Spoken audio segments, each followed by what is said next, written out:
ডিম কি আগে ছোঁড়া হয়নি? নিশ্চয়ই হয়েছে, কিন্তু যেভাবে ডিম ছোঁড়া হচ্ছে আমি এই ডিম ছোঁড়ার ঘোর বিরোধী। টালিগঞ্জ নতুন করে সেজে উঠবে উইদিন এ মান্থ। কিছু কিছু ডিস্টারবেন্স সবসময় থাকে, সব মশা তো মারা যায় না। তদানীন্তন পশ্চিমবঙ্গের শাসক দল তারা উইদাউট ডেথ সার্টিফিকেট বডিটাকে জ্বালিয়ে দিয়েছিল অত্যাচার করে। বারুইপুরে এনকাউন্টার ঘটনার পরিপ্রেক্ষিতে হয়েছে। পুনর্নির্মাণের সময় যদি কেউ পালাতে যায়, সেক্ষেত্রে পুলিশ তার নিয়ম মেনে তার সেই কাজ করেছে। যদি তাকে রিভলভার কেড়ে নিয়ে কেউ মারতে যায়, তার মা বলছেন সে যা কাজ করেছে তার শাস্তি এটাই। আমি তার মৃতদেহ দেখতেও চাই না। একজন মা যখন তার সন্তানের সম্পর্কে এই কথাটা বলেন, তার থেকে বেশি ভালো আর কেউ সন্তানকে চেনেন না বা বোঝেন না। নালি যে বড় বড় যা দুর্নীতি হয়েছে, এই দুর্নীতি তৃণমূলের সরকারের সময় সরকারিভাবেই উদাসীনতা না দেখা হয়েছে। খরচ হলে খরচ হবে, তাতে কান্নার আমি তো বুঝতে পারা যাচ্ছে না। কাঁদছে কারা? যারাই পরিষ্কার এইগুলো সময়তে আগে উল্টো কথা বলতেন। আমার পাপ ধোবার জন্য, অন্যায়গুলো ধোবার জন্য হাসি মুখে কিছু শিল্পী আমার পাশে দরকার, যাদেরকে আমি ব্যবহার করব সাবান হিসাবে। নমস্কার, এই সময় লাইভে আপনাদের স্বাগত। আমি শিলাদিত্য। শুরু করছি রাজনীতি ডিকোডেড। আর রাজনীতি ডিকোডেডে আজ আমাদের অতিথি বিজেপি বিধায়ক এবং অবশ্যই অভিনেতা, যেটা প্রথম পরিচয়, রুদ্রনীল ঘোষ। স্বাগত জানাচ্ছি।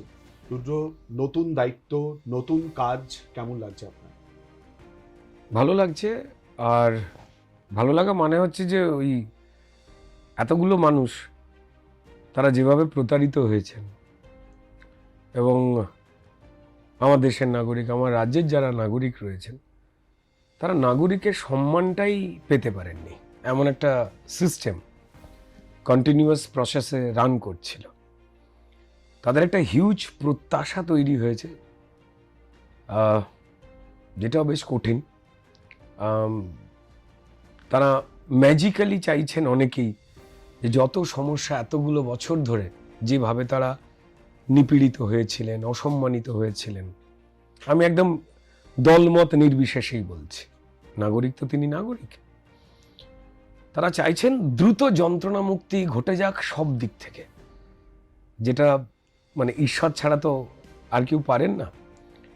কারণ সরকার পরিবর্তন করেছেন তাঁরাই, এবং তারা অন্য কোনো রাজনৈতিক দল নয়। ভারতীয় জনতা পার্টিকে তারা আশীর্বাদ দিয়েছেন এবং দায়িত্ব তুলে দিয়েছেন। এই মুহূর্তে আমাদের সব্বার কাজ যে কি করে ওই প্রত্যাশাটাকে, এই কঠিন আর্থিক অবস্থা, ভাড়ার খালি করে দিয়ে চলে গেছে এর আগের সরকার, আর এই পরিকল্পনাটা শুধুমাত্র আগের সরকারের সময়ের নয়। আগের সরকারের সময় সরকারিভাবে অবৈধ কাজ করার ঢালাও লাইসেন্স দেওয়া হয়েছে। সরকারি অফিসারদের যারা দক্ষ, সুযোগ্য, সেটা পুলিশ কর্মী হতে পারেন বা অন্যান্য সরকারি কর্মচারী, অফিসার, তারা হতে পারেন, তাদের পায়ে হাত বেঁধে দিয়ে, মুখ বেঁধে দিয়ে তাদেরকে দিয়ে কাজ করানো হয়েছে, যে কাজগুলো নিয়মের মধ্যে অধিকাংশ সময়তেই ছিল না। নালি যে বড় বড় যা দুর্নীতি হয়েছে, এই দুর্নীতি তৃণমূলের সরকারের সময় সরকারিভাবেই উদাসীনতা না দেখা হয়েছে। অর্থাৎ এই সিস্টেমটাকে পুরোটাই দখল করে নেওয়া হয়েছিল সম্পূর্ণ রাজনৈতিকভাবে, এবং যেখান থেকে মানুষের যা প্রাপ্য সেটা মানুষের মতো কিছু দেখতে লোক তারা ভোগ করেছেন, কিছু দল ভোগ করে বেরিয়ে গেছে। এই প্রসেসটা আগে শুরু হয়েছিল। সেই দুর্নীতি বা সেই নাগরিক অসম্মানের যে সুচারু রাস্তা, টাকা ইনকাম থেকে শুরু করে, ক্ষমতায়ন থেকে শুরু করে, এটা প্রবলভাবে ঘটানো হয়েছে। ফলত সেটাকে যত স্মুথ ওয়েতে সাজানো যায় তার একটা কাজ চলছে। বাড়িতে শ্যাওলা জমে গেছে, দেওয়ালে ছাতা পড়ে গেছে, বটগাছ হয়ে গেছে। বাড়িটাকে নতুন করে রং করতে গেলে, সাজাতে গেলে সবার আগে ওই শ্যাওলাগুলো ঘষে তোলবার কাজ চলছে। বটগাছগুলো, অসত্য গাছগুলো যা বাড়িটাকে ফাটিয়ে দিচ্ছে, সেটাকে ছিঁড়ে ফেলে ঘষা মাজার কাজ চলছে। তো ফলত মানুষ একটু অধৈর্য হয়ে রয়েছেন, খুব স্বাভাবিক, তারা এতদিন ধরে যন্ত্রণায় ছিলেন। তারাও জানেন যে এটা ম্যাজিক্যালি এক্ষুনি কালকেই আমি যদি চাই সবকটা রাস্তা সবকটা জায়গা ম্যাজিকের মতো তুড়ি মেরি কালকে এমনটা হয়ে যায়, তারাও জানেন যেটা প্র্যাকটিক্যালি সবসময় সম্ভব নয়। কিন্তু হয় না, মন সে যন্ত্রণা থেকে বেরিয়ে আসতে চাইছে। তো ফলত ঠিক এই সময় আমাদের সমস্ত শুধু বিধায়কেরা নন, যারা মন্ত্রী রয়েছেন, সম্মানীয় দায়িত্ব পেয়েছেন, তারা নন, প্রত্যেকটা কর্মী নাগরিকের সঙ্গে এক হয়ে গিয়ে একটা সমাজকে সুন্দর করবার কাজ চলছে। কিছু বেনজল থেকে যায়, থাকে না তো এমন নয়, নাহলে সরকারি পদ্ধতিতে এই সমস্যাগুলো হতো না যদি না কিছু সরকারি অফিসারদের এর আগের যে সিস্টেমটা কাজ করেছে, যেভাবে যারা সরকার পরিচালনা করেছে, তারা যদি না দড়ি দিয়ে বেঁধে ফেলতে পারতেন নিজেদের অনৈতিক রাজনৈতিক ইচ্ছার পক্ষে। তো ফলত সেটাকে সাজাবার কাজ চলছে।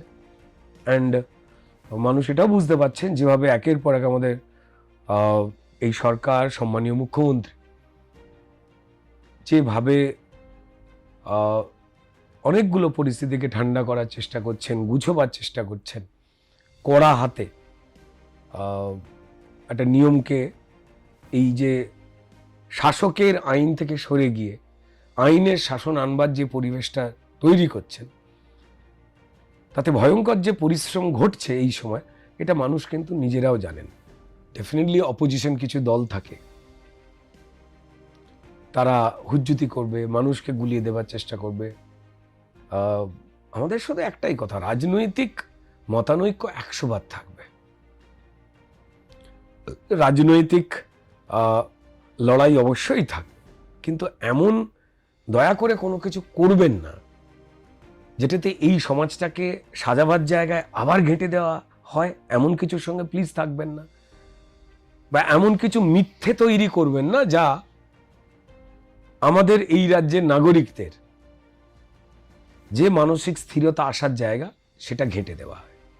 যদি সেটা হয়, তার বিরুদ্ধে কড়া বন্দোবস্ত নিতেই হবে। এর পরিপ্রেক্ষিতে দুটো প্রশ্ন, দ্বিতীয় প্রশ্নটা করে রাখি ডিউ হিসেবে, অপোজিশন আছে। প্রথম প্রশ্ন, আইনের সুশাসন প্রতিষ্ঠার জন্য চেষ্টা হচ্ছে, কোট আনকোট আইনের শাসন শব্দটা বলা হচ্ছে, আপনি নিজেও বলবেন, সে কারণেই কি বারুইপুর এনকাউন্টার? বারুইপুরে এনকাউন্টার ঘটনার পরিপ্রেক্ষিতে হয়েছে।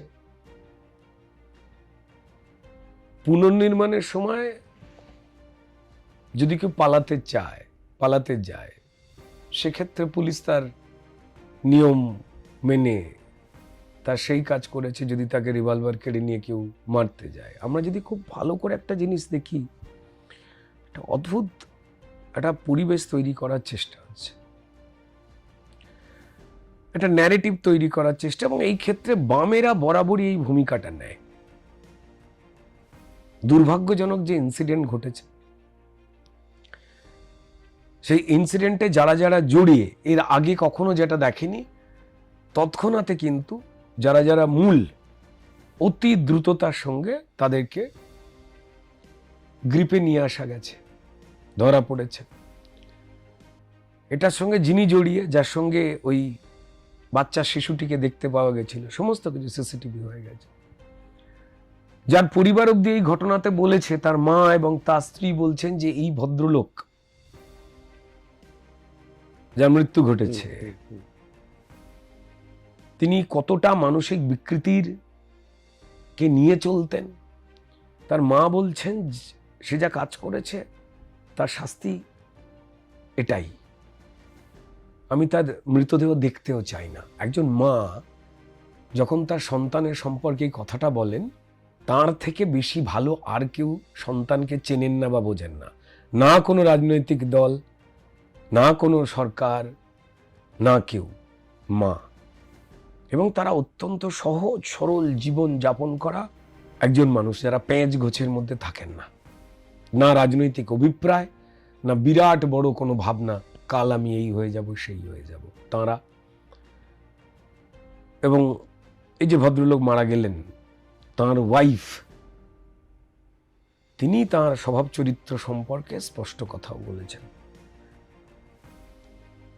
অর্থাৎ এই ভদ্রলোক যে কি ছিলেন এবং কিভাবে তিনি নানান সময় কাটিয়ে বিভ্রান্ত করার চেষ্টা করছিলেন, তাই মূল দুজন যারা সব থেকে বেশি চেনেন, যে কোনো রাজনৈতিক দল, সরকার, সমস্ত কিছু বাইরে গিয়ে আমি বলছি, তাদের থেকে বেশি আর কেউ চেনেন না তাঁর বাড়ির লোকটিকে। সুতরাং তিনি যে এই ধরনের কাজ অনায়াসেই করতে পারেন, এই ধারণা তো করেই নেওয়া যায়। তো ফলত মানুষ বলতেন না যে এই ধরনের পাষণ্ডদের এক্ষুনি কড়া শাস্তি চাই, প্রত্যেকটা মানুষ বলতেন। আরজিকর পরবর্তী অধ্যায় আরো বেশি পরিমাণ 100%। তার আগেও হাঁসখালির ঘটনা যখন হয়েছিল, যখন প্রাক্তন মুখ্যমন্ত্রী অত্যন্ত দুর্ভাগ্যজনক কমেন্ট করেছিলেন, আমরা সবাই জানি যে প্রশ্ন উঠেছিল যে হাঁসখালির ওই বাচ্চাটা কি প্রান্তিক, অপরিচিত, অখ্যাত, আর্থিক দিক থেকে ভেঙে যাওয়া কোনো পরিবারের বাচ্চা বলে মানুষ জেগে ওঠেননি? সেই সুযোগটাকে কাজে লাগিয়ে তদানীন্তন পশ্চিমবঙ্গের শাসক দল তারা উইদাউট ডেথ সার্টিফিকেট বডিটাকে জ্বালিয়ে দিয়েছিল অত্যাচার করে, এবং দুর্ভাগ্যজনকভাবে প্রাক্তন মুখ্যমন্ত্রী মমতা বন্দ্যোপাধ্যায় মঞ্চ থেকে দাঁড়িয়ে ওই বাচ্চা মেয়েটির পক্ষে সম্মানজনক কোনো কথা না বলে, প্রেগনেন্ট হতে পারে, লাভ অ্যাফেয়ার ছিল, সরকারি মঞ্চ থেকে দাঁড়িয়ে ইঙ্গিত দিয়ে দিয়েছিলেন যে তিনি এই ঘটনাটিকে তুচ্ছ তাচ্ছিল্যের জায়গায় দেখছেন এবং ওই বাচ্চাটি তার সম্পর্কে সম্মান প্রদর্শন মিনিমাম ভাবে করছেন না।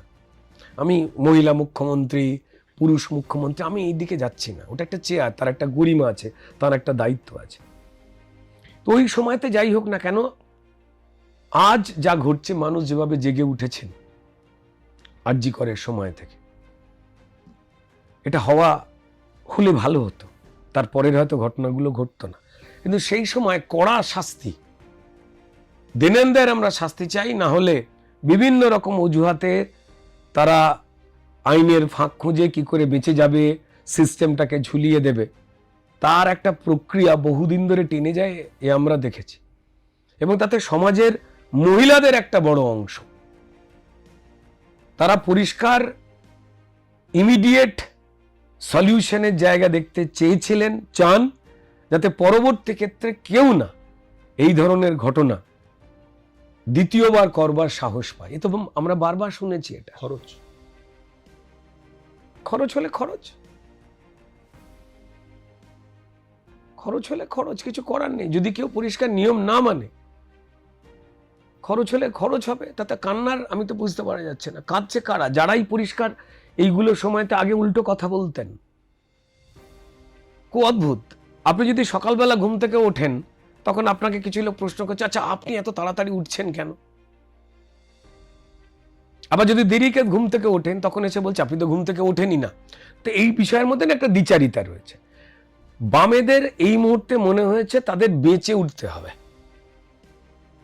তাই সুপরিকল্পিতভাবে গুজবকে ছড়িয়ে, যখন ভারতীয় জনতা পার্টির একজন কর্মী, এই যে ভদ্রলোক যিনি পালাতে গিয়ে গুলি খেলেন, রিভলভার কাটতে গিয়ে গুলি খেলেন, যখন বিজেপির একজন কর্মী পরিষ্কার তাকে ধরলো, সেটাকে নিয়ে একটা মিথ্যে ন্যারেটিভ করলো। এবং এই সমস্ত কিছু, এরা সিপিএম এর ইলেকশন এজেন্ট ফেজেন্ট তারা হয়েছিলেন, সমস্ত কাগজপত্র বেরিয়ে গেছে, এই ন্যারেটিভটা করবার চেষ্টা করলে। ঘটনা ঘটে গেল, বাকিরা ধরা পড়ে গেল, এই ঘোরাচ্ছিল, পুনর্নির্মাণের সময় পালাতে যাওয়ার চেষ্টা, রিভলভার ছিনিয়ে নেওয়ার চেষ্টা, একটা ইনসিডেন্টগুলো কাদের জন্য বলছেন, কাদের কথা বলছেন? মানে আপনি সলিউশন যদি করে দেন, বাংলায় না একটা পুরনো কথা আছে, যারা আমাদের একটু এটা ঠাকুমা মাসিমাদের মুখ থেকেই শোনা, এগুলো নিবংশী, পিছলে আটকুড়ো। ওই আপনি সকালবেলা ঘুম থেকে যদি উঠে যোগাভ্যাস করেন বা সূর্য প্রণাম করেন, এত আগে উঠলেন কেন? আপনি সূর্য প্রণাম করছেন কেন? আপনি সূর্য প্রণাম করছেন, বাকি কিছু লোক যারা সূর্য প্রণাম করে না, তাদের খারাপ লাগতে পারে, তাদের মনে হচ্ছে সূর্য আপনারা নিয়ে নিচ্ছেন বলে কিছু একটা অজুহাত তৈরি করা কিছু লোক রয়েছে। আমার তাদের জন্য মায়া হয়, মায়া হয়। তারা যে কোনো পরিবেশে পরিষ্কার একটা গন্ডগোল তৈরি করো, মানে যদি কোনো ঘামাচি হয় সেটাকে কার্বাঙ্কাল বলো বা ক্যান্সার বলো, বলে রুটি শেখার একটা চেষ্টা, এগুলো দিয়ে খুব একটা কাজের কাজ হয়েছে বলে তো আমার মনে হয় না। আমি জানি না যারা এটা করছেন, বামেরা বা অন্যরা যারা আর কি করবার চেষ্টা করছেন, তারা নিজেরাও দেখেছেন যে এই করতে করতে পরিষ্কার মানুষ তাদের ঠেলে ফেলে দিয়েছেন। ঠিক এই প্রসঙ্গে দ্বিতীয় প্রশ্নটা আগে করে রেখেছিলাম, অপোজিশন, তাদের ভূমিকা। অপোজিশন আছে, হ্যাঁ, আছে তো। কংগ্রেস আছে, আছে তো, কোন শেপে রয়েছে তা তারা বলতে পারবেন। A B, Kalighat, Ritabrata. এটা তো তাদের ইচ্ছে, কারণ আমরা কি করে বলবো। মমতা বন্দ্যোপাধ্যায় গোয়েজুলাইকের একটা পরিকল্পনা করেছিলেন, এখন তার ফলাফলগুলো দেখতে পাওয়া যাচ্ছে। ক্ষমতা নেই, তারা নেই, টাকা নেই, 3-4 ভাগে বিভক্ত, মানে টাকা ইনকাম করার ওই অলিগলি পথগুলো সেইভাবে আর প্রকট নয়। তাই তারা নিজেদের মধ্যে কে কোন জায়গায় যাবেন সেটা তাদের একান্ত ব্যক্তিগত ইচ্ছাই নিয়ে আমি কোনো মত প্রকাশ করতে পারি না। আমার দেশের আইন যা বলছে সেই আইন অনুযায়ী তারা বিভিন্ন দিকে যাচ্ছেন। এই যখন তুমি আর আমি কথা বলছি, এই সময় আরো আর একটা কি তৃণমূল হয়ে গেছে কিনা তুমি জানো না, আমিও জানি না, বা আমাদের দর্শক বন্ধুরাও জানে। এটা তাদের ইচ্ছা, তারা কি করবেন, তাদের ইচ্ছা। দেশের আইন কানুন নিয়ম মতো তারা কখন ভগ্নাংশে হচ্ছেন, কখন এক হচ্ছেন। মমতা বন্দ্যোপাধ্যায় তিনি কাকে সম্বিত হারিয়ে কি করবেন বুঝতে পেরে নিজেদের লোকজনকে ঠাস ঠাস করে পিটিয়ে দিচ্ছেন। মানে এগুলো বড় যন্ত্রণার দৃশ্য আর কি। মানে এগুলো মানে সমাজের স্বাভাবিকতার পক্ষে আর কি খুব একটা ভালো দৃশ্য নয়। বলছি রুদ্র, কে কি করবেন বা কোন দলে যাবেন এটাও যেমন বিষয় ব্যক্তিগত, যে প্রসঙ্গটা আপনি তুললেন। 4 তারিখ দুপুর 12টার পর তৎকাল বিজেপি আমরা দেখেছিলাম। দেখুন, আমার মনে হয় যে এইভাবে এটা ভাবা উচিত, কারণ এটা একদমই আমাদের চূড়ান্ত কেন্দ্রীয় এবং রাজ্য উচ্চ স্তরের যারা নেতৃত্ব তাদের একটা সিদ্ধান্ত, এবং নিশ্চয়ই বুঝে শুনেই সেই সিদ্ধান্ত। আমরা যারা তার নিচের স্তরের যারা কর্মী যারা রয়েছি, এই বিষয়ে আমরা এক সিদ্ধান্ত নিতে পারি না। কারেক্ট।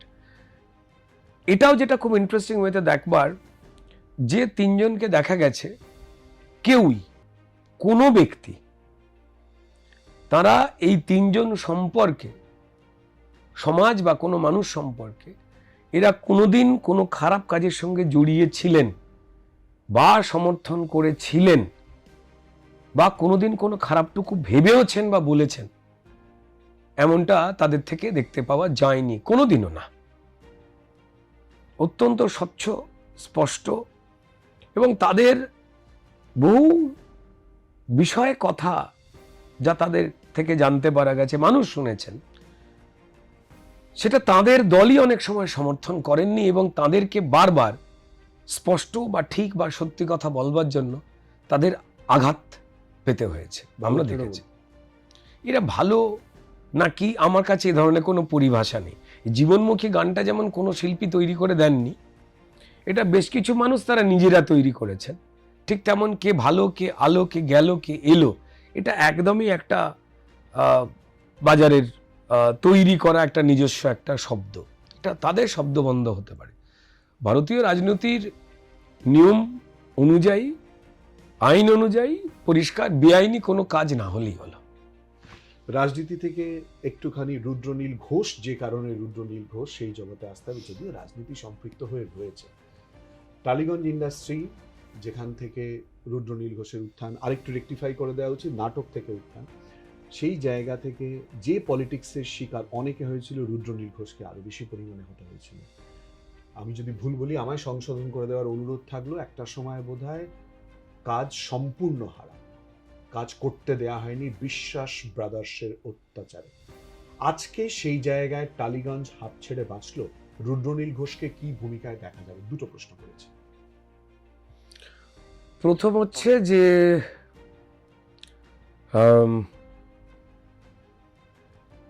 কাজ না করলে অনেকে ভাবেন যে তার রোজগার হচ্ছে না, পেট, এই পেটের বিষয়টাকে নিয়ে সব মানুষ খুব সহজভাবে বোঝেন। আমরা খুব লাকি কয়েকজন, আমরা যে যে জীবিকায় থাকি না কেন, আমার ভালো লাগার কাজটা যদি আমার জীবিকা হয়ে ওঠে, তার থেকে আনন্দের কিছু হতে পারে না। সরকারি বেসরকারি, ধরো তুমি বা আমাদের কথা যারা শুনছেন, এরকম প্রচুর মানুষ আছেন যারা ছোটবেলা থেকে করতে চেয়েছেন একটা কাজ, যে কাজটাকে তিনি খুব ভালোবাসেন, কিন্তু সংসার চালাতে, জীবন চালাতে তাদের অন্য একটা জায়গা থেকে রোজগার করতে হয়। তিনি মানিয়ে নিয়েছেন, কিন্তু তিনি অবকাশ পেলেই সেই কাজ সঙ্গে জড়াবার একটু চেষ্টা করেন। আমি কথায় বলি, বিভিন্ন অফিসের দেখবেন সাংস্কৃতিক অনুষ্ঠান হয়, আমি সেখানে ব্রিলিয়ান্ট শিল্পীদের দেখেছি যারা প্রতিষ্ঠিত। তিনি অভিনয় হতে পারেন, নাচ গান হতে পারেন, ছবি আঁকা হতে পারেন, নাম করেছেন, তারা লাকি। কিন্তু যখন দেখি ওই অফিসের কোনো কালচারাল অনুষ্ঠানে একজন কলম পেশা কেরানি বলে আমাদের সমাজ এক একটা করে শব্দ দেয় না, তিনি যখন অপূর্ব উদাত্ত কণ্ঠে গান গেয়ে উঠছেন, বা অফিস ক্লাবে যখন কেউ নাটক পরিবেশন করতে গিয়ে একটা অপূর্ব অভিনয় করছেন, আমার চোখে জল চলে আসে এগুলো দেখে। হয়তো তাকে পরিষ্কার 30 লাখ 36,000 মাইনাস 12 লাখ 15 অ্যাড হলো এই অ্যাকাউন্ট থেকে, এত বলে এই হিসেবটা করতে হয়। এই মানুষটা মন দিয়েই কাজটা করেন, কিন্তু তার ভেতরে ওইটা রয়ে গেছে, এটাকে তিনি জীবিকা করতে পারেননি। পরিবারের চাপ থাকে, ঘটনার আনুষঙ্গিকতা থাকে। কারণ এই আর্ট কখনো না, আমার নিজের বারবার মনে হয় যেটা প্রফেশন নয়। হ্যাঁ, হয়তো কাজ করলে একটা টাকা বা পারিশ্রমিক আমরা পাই, কিন্তু সেটা তো রোজের নয়, আজ আছে কাল নেই। অনেককেই যাদের পরিবার চালাতে হয়, খুব ভালো শিল্পী হলেও তারা হয়তো সেই ঝুঁকিটা নিতে পারেন না। নিজের স্বপ্নটাকে গলা টিপে মারতে হয়, চোখের জলটাকে বারবার হাত দিয়ে মুছতে হয়, হয়ে তিনি 10টা 5টার কাজ করেন। আমি বিশ্বাস করি আমাদের কথা যে বন্ধুরা শুনছেন তাদের মধ্যে প্রচুর মানুষ আছেন। ঠিক তেমনি এখানে এমনও মানুষ আছেন যারা হয়তো ঝান্ডা নিয়ে যে কোনো রাজনৈতিক দলের কর্মী বা নেতৃত্ব দেওয়ার ক্ষমতা তাদের আছে, যা জ্ঞান, কিন্তু তিনি হয়তো পারেননি। তিনি হয়তো টেলিভিশনে বসে যখন নিউজ দেখেন বা জনসভায় যখন আমাদের যে কোনো রাজনৈতিক দল ভারতীয় পরিসরে যা রয়েছে দেখেন, তিনি হয়তো হাসেন, তার মনে হয় যে আরো 4টে পয়েন্ট যোগ করলে ভালো হতো। আমাদের কেউ কেউ যারা সাময়িক বা কিছু সময়ের জন্য যখন প্রতিষ্ঠা পাই, আমাদের সঙ্গে হয়তো এরা দেখা করে কিছু কথা বলতে চান। আমাদের অনেক মানুষই আছেন, হ্যাঁ দাঁড়ান আপনার কথা পরে শুনছি, কিন্তু হয়তো তিনি সত্যি আমার থেকে অনেক বেশি জানেন। আমি খুব সতর্কতার সঙ্গে এটাকে মেনটেন করার চেষ্টা করি। এটা আমার বা আমাদের মতো কিছু মানুষ রয়েছেন যে হ্যাঁ বলুন। হতেই পারে তিনি যদি সক্রিয় রাজনীতি করতেন, সমাজ আর মানুষের জন্য যদি সরাসরি নেমে কাজ করবার অবকাশ পেতেন, তিনি হয়তো ব্রিলিয়েন্ট ওয়েতে আমাদের এই স্টেট ডেভেলপিংয়ের যে কাজগুলো হয় গণতান্ত্রিক পরিবেশে রাজনীতির মাধ্যমে, তিনি হয়তো বিরাট বড় যোগদান করতে পারতেন, ইরেসপেক্টিভ অফ যে কোনো দল। তিনি হয়তো পারেননি, তিনি হয়তো এগুলো দেখেন। তাই আমরা অনেকে যেটা যেটা হতে চেয়েছি সেটা অনেকেই যারা কেউ দর্শক হয়ে রয়ে গেছেন বা কেউ অন্য জায়গায় রয়ে গেছেন, সিনেমা দেখেন, টালিগঞ্জের খবর দেখেন, তিনি কিন্তু জানেন যে আরো ভালো কি করে হতে পারে, কিন্তু তিনি হয়তো চাকরি করেন তাই পারেননি। তো যাই হোক, আমি তাদের খুব সম্মান করি, আমি তাদের থেকে মতামত নেওয়ার চেষ্টা করি। যে অরাজকতার পরিবেশ টলিগঞ্জে তৈরি হয়েছিল সেটা একদম রাজনৈতিকভাবে তৈরি করে দেওয়া মমতা বন্দ্যোপাধ্যায় এবং তার দলের একটা দিক নির্দেশ, এবং সেই দিক নির্দেশে যাবতীয় যা ক্ষতি হয়ে যাক, শিল্পজগৎ রসাতলে যাক, আমার পাপ ধোবার জন্য, অন্যায়গুলো ধোবার জন্য হাসি মুখে কিছু শিল্পী আমার পাশে দরকার, যাদেরকে আমি ব্যবহার করব সাবান হিসাবে। সেই কাজ চলেছে, এবং তারা শিল্পী হোক, টেকনিশিয়ানস হোক, তাদের কাজ চলে যাবে, তাদের জেলে পাঠিয়ে দেওয়া হবে যে কোনো অজুহাতে। একদিকে ক্রিমিনাল, একদিকে অত্যন্ত সুদক্ষ সুযোগ্য পুলিশকে ভুলভাবে ব্যবহার, তার জন্য তাদের জীবন শেষ হয়ে যাবে, ফলে তারা দাঁড়াতে বাধ্য হয়েছেন। আমরাও অনেকে বলেছি এ খারাপ, ও খারাপ, সে খারাপ, অ্যাকচুয়ালি খারাপ, এটাও তো ভাববার দরকার রয়েছে। আমি তো 10 বার ভাবি। তো যাই হোক না কেন, ওই জায়গা থেকে টলিউড মুক্ত হতে চেয়েছিল। শুধুমাত্র টলিউডের সিনেমা জগৎ নয়, যাত্রা, থিয়েটার, লোকশিল্প, পেন্টিং, নাচ, গান, এই সবকটা জগতেই মুক্ত হতে চেয়েছিল বলেই কিন্তু সব দিক থেকে পশ্চিমবঙ্গের এই ফলাফল এসছে। টালিগঞ্জ নতুন করে সেজে উঠবে উইদিন এ মান্থ। কিছু কিছু ডিস্টারবেন্স সবসময় থাকে, সব মশা তো মারা যায় না। স্প্রেটে করা হলো, যেগুলো বুদ্ধিমান মশা সে হয়তো জানলা দিয়ে চলে গেল, যেই দেখলো পরিবেশে কি আবার পো করে চুপ করে দিল। তো এটা আমাদের চিরকাল বাড়িতেও রয়েছে, অফিসেও হয়, ফলে টলিউডেও ডেফিনেটলি হয়। তবে সেইগুলোকে অনেক বেশি করে আমাদের সম্মানীয় মুখ্যমন্ত্রী অত্যন্ত সজাগ। তিনি এই বিষয়ে হয়তো বাইরে কিছু বলেন না বলে এটা আমার ব্যক্তিগত ধারণা, বাট আমি যতটা জানি তাকে, he is very much award of this. যোগ্যতা নিয়ে শান্তিতে মানুষ কাজ করবেন এবং ফিল্ম ইন্ডাস্ট্রি তাকে ব্যবসায়িক জায়গায় মানুষের মনোরঞ্জন করে তৃপ্তি ঘটিয়ে যাতে এটা অনুদানের জগৎ না হয়ে ওঠে, তার জন্য শিল্প নৈপুণ্য, একদম শিল্প বাণিজ্যের জায়গা, যাতে এটা বড় জায়গায় যেতে পারে, যে গরিমাটা ছিল সেইটা করতে কিন্তু এই সরকার এবং সম্মানীয় মুখ্যমন্ত্রী কিন্তু বদ্ধপরিকর। টালিগঞ্জ সেজে উঠবে 1 মাসের মধ্যে। টালিগঞ্জ ইন্ডাস্ট্রি নিয়ে প্রশ্ন করায় আমাদের হেডলাইন বা থাম্বনেল ইতিমধ্যেই রুদ্রনীল ঘোষ দিয়ে দিয়েছেন। অত্যন্ত গুরুত্বপূর্ণ সিদ্ধান্তের কথা বলেননি, অন্ততপক্ষে এই স্টুডিওয়ে বসে ঘোষণা করে দিয়েছেন। অমিত শাহ তিনি গিয়েছিলেন, কেন্দ্রীয় স্বরাষ্ট্রমন্ত্রী ইতিমধ্যেই প্রসেনজিৎ চট্টোপাধ্যায় বাড়িতে, মুখ্যমন্ত্রীও ছিলেন, আমরা দেখেছিলাম সৌজন্য সাক্ষাৎ হয়েছে। এটা কিসের ইঙ্গিত রুদ্রনীল ঘোষ জানেন? এমনটাই তো হওয়া উচিত, এটাই তো সুস্থতার পক্ষে পরিষ্কার ইঙ্গিত।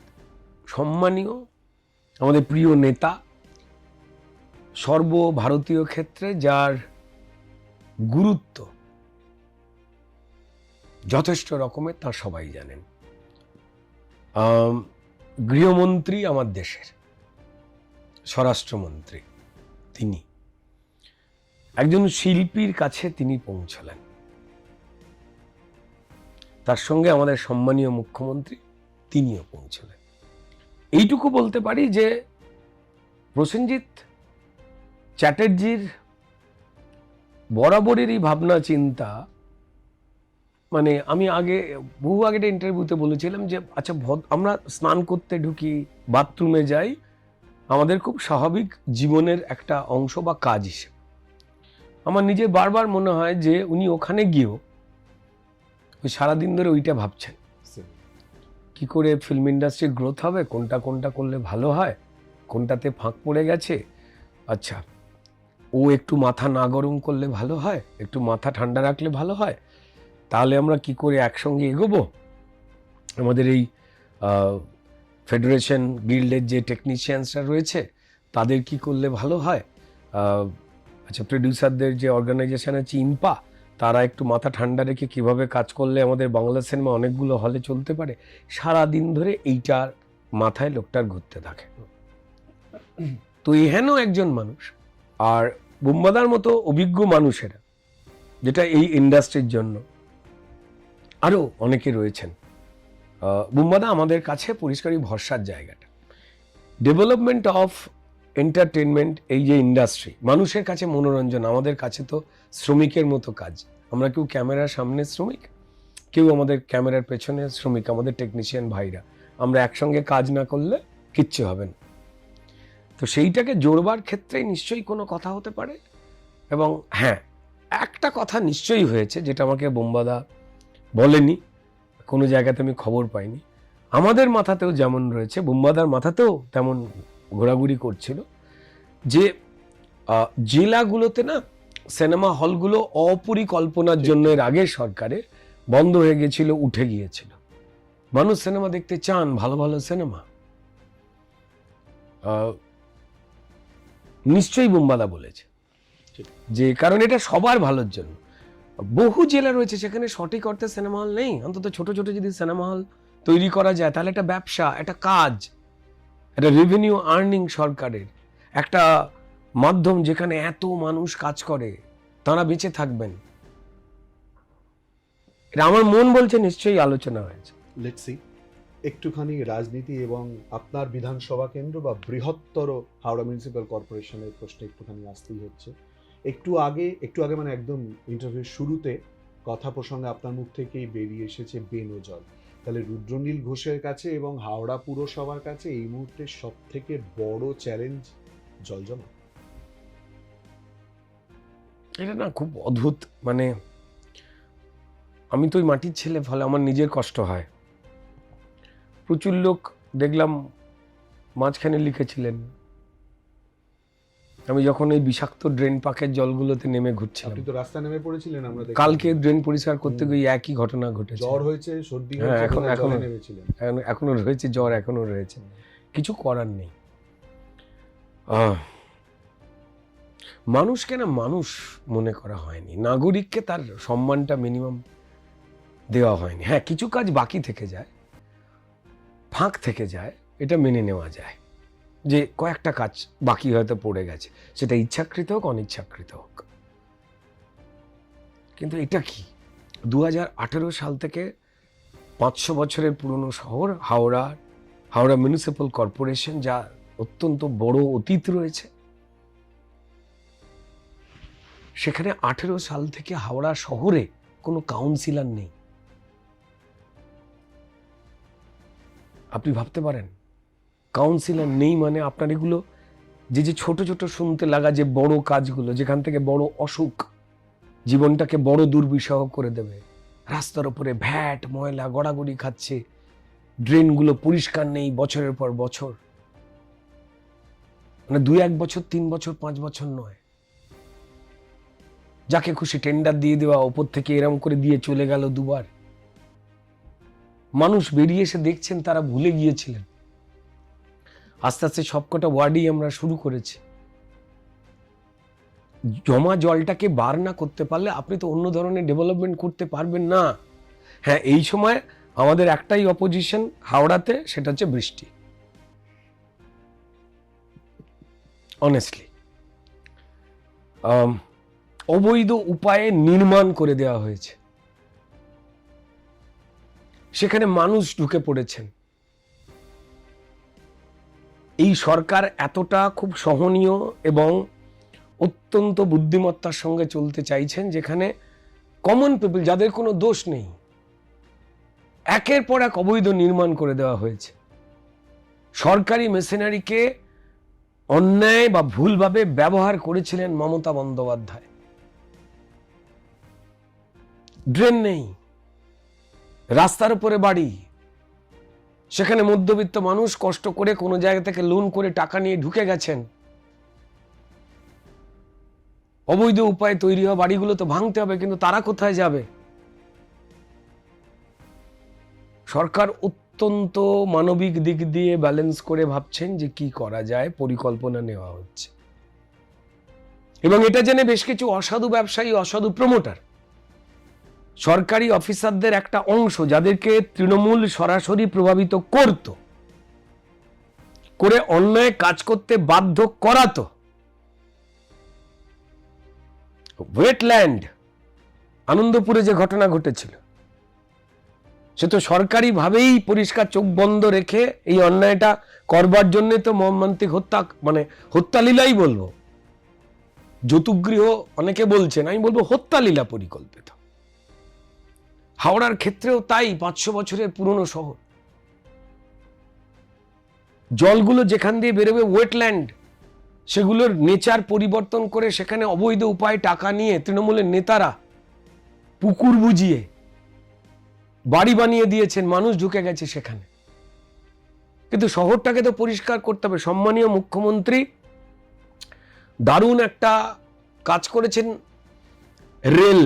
রেলপথ হাওড়াকে একটা অদ্ভুত রকমভাবে বেষ্টনীর মধ্যে দিয়ে চলে। তাই ডাবল ইঞ্জিন সরকারের সুবিধে নিয়ে, যেহেতু রেলের আওতার সঙ্গে প্রচুর জমি রয়েছে, প্রচুর জলাশয় রয়েছে, এই জলগুলো ক্লিন না হওয়ার ক্ষেত্রে তাঁদেরও একটা অংশ রয়েছে, যাতে দুপক্ষ মিলে একসঙ্গে কাজ করে মানুষকে বাঁচাতে পারা যায়, তার নির্দেশ তিনি জুড়ে দিয়ে চলে গেছেন। ধন্যবাদ জানাই মুখ্যমন্ত্রীকে। এবং হাওড়া মিউনিসিপ্যাল কর্পোরেশন, হাওড়ার যিনি ডিএম ম্যাডাম রয়েছেন, ডি দীপপ্রিয়াজি, তিনি, হাওড়ার কমিশনার তেজস্বী রানা ম্যাডাম, আজকে নতুন রূপে সমস্ত কিছুকে সরিয়ে দিয়ে একাগ্রতার সঙ্গে এই 500 বছরের পুরনো শহর হাওড়া যাতে আর 1-2 বছরের মধ্যে উদাহরণ তৈরি হয়ে যেতে পারে, সেই কাজ করতে হচ্ছে। আমি আমাদের বন্ধু ভাই উমেশ রায়, উত্তর হাওড়ার বিধায়ক, তিনি এখন পুরো নগরোন্নয়ন দপ্তরের প্রতিমন্ত্রী, তিনি, সঞ্জয় সিং যিনি বালির বিধায়ক, আমাদের সবাইকে মিলে এখন কাজ করতে হচ্ছে কর্পোরেশনের সঙ্গে। মানে আমার যে 10টা কাউন্সিলর নেই শিবপুরের, ডিসেম্বরে ইলেকশন কাউন্সিলর, মানুষ কাউন্সিলর পেয়ে যাবেন, কিন্তু তার আগে পুরো কাজটা আমাদের করতে হচ্ছে। মানে আমরা প্রত্যেকেই, আমি যদি বলি আমায় কাজ করতে হচ্ছে, আমি প্লাস আর 10 জন যা নেই তার কাজ, আমরা অপেক্ষা করব। এবং বাকিদের কাজ এইটুকু বলতে পারি যে সম্মানীয় মুখ্যমন্ত্রী একটা অসাধারণ কথা বলেছেন, খুব ছোট কথা, খুব কঠিন একটা কাজের দায়িত্ব, এবং আমরা প্রত্যেকে, মানে প্রতিমন্ত্রী ভাই উমেশ রায় হোক, সঞ্জয় সিং হোক, আমি হোক, এবং তার সঙ্গে আমাদের হাওড়া কর্পোরেশন এবং ডিএম ম্যাডাম এবং সব সরকারি অফিসার এবং ইঞ্জিনিয়াররা, আমরা কেউ ঘুমোচ্ছি না, এইটুকু বলতে পারি। সারাদিন ধরে কাজ করছি। এক লাইন বলে দিয়েছেন সম্মানীয় মুখ্যমন্ত্রী, ইলেকশনের আগে অনেক ড্রেন পাকে তো নেমেছিলেন, একটা বাচ্চাও যেন হাওড়া শহরের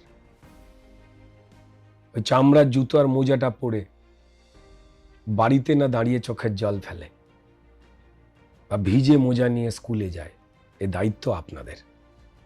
অবশ্যই অপেক্ষা করে রয়েছেন সেখানকার মানুষ।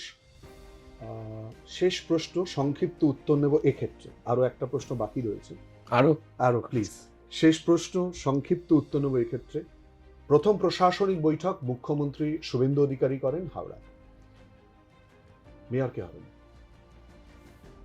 কর্পোরেশন ইলেকশন হবে, যারা কাউন্সিলর হবেন তাদের মধ্যে যারা গুণী হবেন সেই নামগুলো আগে থেকে উঠে আসবে, সেখান থেকে মুখ্যমন্ত্রী সিদ্ধান্ত নেবেন।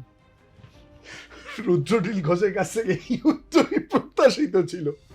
আমরা যেখানে বসে রয়েছি, ওর আরেকটা পরিচয়, মিডিয়া জগতের বন্ধুরা বলেন যে মিডিয়া ফ্রেন্ডলি, ওর আরেকটা পরিচয়, আমরা যেখানে বসে রয়েছি ধর্মতলা চত্বরে, ঠিক এখান থেকে হেঁটে 30 সেকেন্ড গেলে রুদ্রর প্রথম অফিস ছিল আর কি, যেখানে ও কিন্তু মিডিয়া কর্মী হিসেবে কাজ করেছে। শেষ প্রশ্ন, মানে একদম প্রথম দিকে, যখন আজকের মিডিয়া এতটা আধুনিক হয়ে উঠেছে, সেই সময় সেটা প্রথম অফিস ছিল, কোন একটি বেসরকারি চ্যানেলের প্রথম অফিস ছিল। মানে আজ বিভিন্ন চ্যানেলে আপনাদের সামনে এই যে শিলাদিত্য ভাই বসে রয়েছে, বা অন্যান্য চ্যানেলে আপনারা যাদের খুব পছন্দের মিডিয়ার সাংবাদিক বলুন, এডিটর বলুন, বা যে কোনো দায়িত্বশীল জায়গায় দেখেন, বিশ্বাস করেন এবং তাদের থেকে সত্য তথ্যগুলো পান, আমরা সব একসঙ্গে কাজ করতাম 3,500, 4,000, 5,000 টাকা মাইনেতে, এবং অনেস্টলি একটা নিউজকে কি করে পরিবেশন করতে হয়, তার emotional part, political part, political মানে ঝান্ডার রং ফং নয়, স্ট্র্যাটেজিক্যাল রাদার, অ্যান্ড তার সঙ্গে সঙ্গে তার টেকনিক্যাল পার্ট, সেই কাজগুলো আমরা সবাই একসঙ্গে করতাম। তো অভিনেতা হিসাবে মানে আমার যেটা হতো আর কি, আমি ডিউটি করে তারপর রাত জেগে তারপর আবার বিকালবেলা থিয়েটার করতে বেরিয়ে যেতাম, কিংবা কখনো কাজ চাইতে বেরিয়ে যেতাম, এই আর কি, এটাই ছিল। বাস এইটুকু জেনে রেখে দেওয়াটাই মজার। তাই আমি নিউজ মাধ্যমেরও কর্মী, তাদের জ্বালা যন্ত্রণা সেগুলো আমিও খুব ভালো করে বুঝি, শুধুমাত্র অন্যান্য বিষয়ের জ্বালা যন্ত্রণা বুঝি এমন নয়, এটা আমার একটা এক্সট্রা। তাই অনেক সময় যখন অনেকেরই হয়তো চোখে পড়ে যে খুব গুরুত্বপূর্ণ যারা সাংবাদিক আমার সঙ্গে যখন আলোচনা করছেন, কি আলোচনা করছেন, না তার মধ্যে কোনো রাজনীতি নেই, তাদের মধ্যে কথা হয় হয়তো ক্যামেরা অন হয়ে গেলে তার আমায় যখন প্রশ্ন করেন যে আপনি বলে কথা হয়, তুই থাকে। যখন ক্যামেরাটা অফ থাকে তখন তারা জিজ্ঞেস করে কেমন আছিস, কি করছিস, আমিও জিজ্ঞেস করি মাইনে করি ঠিক আছে তোরে, হ্যাঁ বাড়ির লোক কেমন আছে। তো সবাই আর কি একসঙ্গে একটা যাতে ভালো থাকার ওই চেষ্টা, আমার ওই বন্ধুত্বের জায়গাটা সব সময়, তিনি যেই হন তার সঙ্গে আমার হয়তো রাজনৈতিক মত পার্থক্য 100 বার থাকতে পারে, সেই লড়াই করার জায়গা আলাদা থাকতে পারে, বা হয়তো আমি বলছি চা খেতে ভালোবাসি, এখানে যেমন খাচ্ছি, আমার প্রচুর বন্ধু আছে কেউ কফি খেতে ভালোবাসে, সেটা নিয়ে তুলকালাম হয়ে যাবে তখন, কিন্তু ওই বন্ধু হিসেবে একটা পারস্পরিক সম্মানবোধ এখনও রয়েছে, যে আমরা একসঙ্গে লড়াই করতাম, একটা নতুন কোনো কিছু হবে, সেটা এন্টারটেনমেন্ট হোক, সেটা নিউজ হোক, যেটাই হবে সেটা যেন মানুষের জন্য একটা ভালো নতুন কিছু আমরা দিতে পারি। এটা আরো একটা হেডলাইন অন্তত মিডিয়ার জন্য দিয়ে দিল, আমি মিডিয়াকে ভালোবাসি। অবশ্যই মিডিয়া কর্মী তো ছিল, সেটা তো অস্বীকার করা যাবে না। আমার শেষ প্রশ্ন বা হাম্বল সাবমিশন, প্রশ্নও নয় কার্যত, যেটা জানতে চাইবো, রুদ্রর তো একাধিক পরিচয় আর কি, ছবি আঁকার টাইমটা ছবি আঁকার টাইম এখনো ছবি আঁকার টাইম পাচ্ছি না। আমি আর একটা প্রশ্ন বা বিব্রত করার জায়গাতেও আমি রাখবো না। জানতে চাইবো মতামত, সুচিন্তিত মতামত, কিন্তু সেটা কবিতার মাধ্যমে। ডিম ছোঁড়া সংস্কৃতি, এটা আমার প্রশ্ন, বক্তব্য বা রাজনীতি ডিকোডের অনুষ্ঠানের শেষ। এরপর আমার কোনো বক্তব্য থাকতে পারে না, থাকবেও না। রুদ্রর হাতেই সঁপে দিলাম শেষের অংশ। ডিম কি আগে ছোঁড়া হয়নি? নিশ্চয়ই হয়েছে, কিন্তু যেভাবে ডিম ছোঁড়া হচ্ছে, আমি এই ডিম ছোঁড়ার ঘোর বিরোধী। ডিম ছুঁড়ুন, সসপ্যানে ছুঁড়ুন, যাতে পোচ বা অমলেট হতে পারে। হালকা ফুটন্ত গরম জলে খুব সাবধানতার সঙ্গে দূর থেকে ছুঁড়ুন, যাতে হাফ বয়েল বা ফুল বয়েল হতে পারে, যেটা খেয়ে আপনার বা যারা ডিম খেতে চান তাদের পুষ্টি হবে। ডাল ভাত খান কিংবা রুটি কিংবা আলু পটল শিম সেদ্ধ কিংবা ভাজা খেলেও প্লিজ ছুঁড়বেন না ডিম। ডাল ভাত খান কিংবা রুটি কিংবা আলু পটল শিম সেদ্ধ কিংবা ভাজা খেলেও প্লিজ ছুঁড়বেন না ডিম। দাদা, মুরগিরও তো মন আছে, কষ্ট করে পারে, মুরগিরও তো মন আছে, কষ্ট করে পারে, সে ডিম না হয় নাই ছুঁড়লেন দুষ্টু লোকের ঘাড়ে। হয়তো সে ডিম ফুটলে পরে হতো কোনো বাচ্চা, হয়তো সে ডিম ফুটলে পরে হতো কোনো বাচ্চা, বড় হয়ে ডাক্তার হতো কিংবা ইঞ্জিনিয়ার সাচ্চা, অথবা সে পারত হতে শিক্ষক বা মন্ত্রী। তাই ডিম ছোঁড়ার আগে ভেবে নেবেন কে আসল ষড়যন্ত্রী। ডিম খান, ছুঁড়বেন না। Thank you so much, thank you so much. অনেকগুলো বিষয় নিয়ে আলোচনা করলাম, আর কোনো কথা নয়। রাজনীতি ডিকোডেড এ পর্যন্তই। আপনাদের চোখ থাকুক এই সময় লাইভে।